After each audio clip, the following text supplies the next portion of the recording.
Good morning to all, welcome to hello kids school. I am going to teach you Hindi class UKG. बच्चों, मैंने जो अह की मात्रा के शब्द आपको पढ़वाए थे, आगे हम इसके पेज नंबर 49 की एक्सरसाइज कर लेते हैं। अर्थ जाने। नमः, नमः का हिंदी अर्थ होता है बच्चों नमस्ते।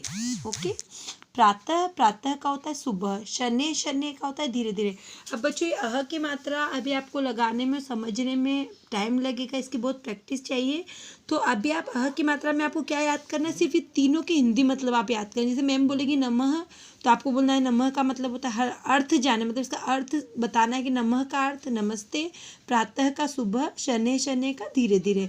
तो ये आपको हो सकता है रिटर्न में भी आ जाए या ओरल में भी आ जाए, जैसे भी एग्जाम में आ सकता है। तो आएगी तो ये चीज़ ही पूछूंगी बच्चों, क्योंकि इसमें भी मात्राएं लगाने में हो सकता है आपको डिफिकल्टी हो सकती है। फिर सिर्फ आपको अह की मात्रा लगानी, जैसे प्रायः आ गया, प्राय आ गया, वो लिख दिया कि अह की मात्रा लगाई, तो आपको पता है अह की मात्रा पीछे लगती है, कहाँ लगानी है। आप ये शब्द पढ़ेंगे तो आपको समझ में आ जाएगा।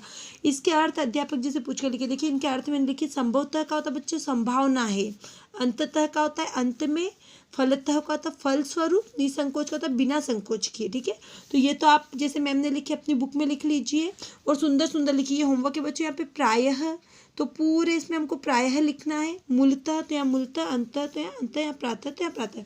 इसमें लर्न करने के लिए आपको ये 3 दे रही हूँ मैं, तीनों आपको लर्न करना है। इनका हिंदी मतलब नमः, नमस्ते, प्रातः, सुबह, शनि, शनि। ओके बच्चों, नेक्स्ट पेज देखिए। ये आपके अह की मात्रा आपकी सारी कंप्लीट हो गई है। अब यहाँ पे देखिए संयुक्त अक्षर। अब आपको देखना है कि कौन से अक्षर है जो 2 अक्षर मिलके बने हैं। पार्ट बी से ये पढ़ो और समझो। इसको सिर्फ पढ़ना है, समझना है। इसमें आपको लिखने के लिए मैं कुछ नहीं दे रही हूँ, आपको सिर्फ पढ़ के इसको समझना है। बच्चों ये थोड़ा डिफिकल्ट है पर आपको समझ में आ जाएगा। क प्लस क, देखिए ये नीचे इसका ये हल का ये लगा हुआ है चिन्ह। तो जो आधा अक्षर होता है बच्चों, उसमें ये लगा हुआ रहता है। ये दोनों क मिलके अगर 2 क बोलने में आते तो हम उसको ऐसे लिखते हैं। देखिए धक्का, ये आधा का है, ये वाला आधा का है और ये पूरा का है। आधा का में जब हम उसको वर्ण विच्छेद करते, अलग अलग करते, तो फिर जो आधा का रहता है बच्चों उसको लिखे से हल्का निशान लगाते नीचे।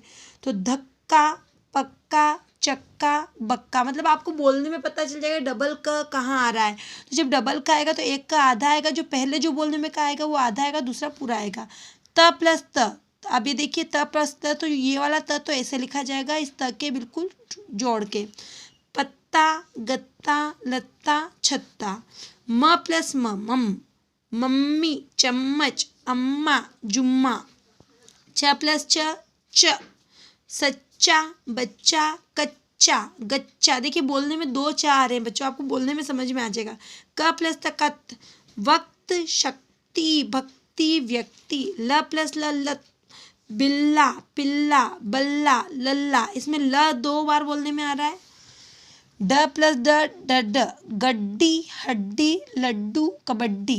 ट प्लस ट, भुट्टा, सॉरी फुट्टा, भुट्टा, कुट्टा, मिट्टी। ये आपको ऊपर चित्र भी दिए हुए। अभ्यास समझो, जब वर्ण के नीचे हल्का निशान, ये देखिए हल्का निशान लगा होता है तो वह वर्ण आधा हो जाता है।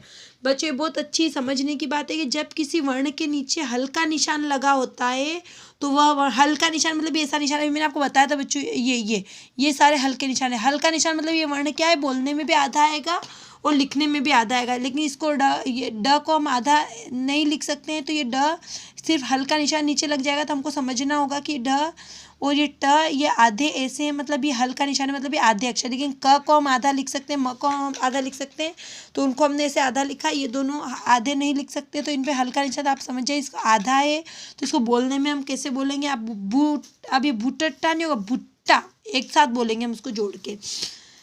ठीक है, आगे की कक्षाओं में आप इसे विस्तार से सीखेंगे। बच्चों ये आपको सिर्फ एक नॉर्मली बताया गया है कि आपको समझ में आए कि आधे अक्षर वाले शब्द भी होते हैं। आगे जब फर्स्ट क्लास में आप जाएंगे तो आप इसको बहुत विस्तार के में बहुत बड़े लेवल पे आपको सिखाया जाएगा।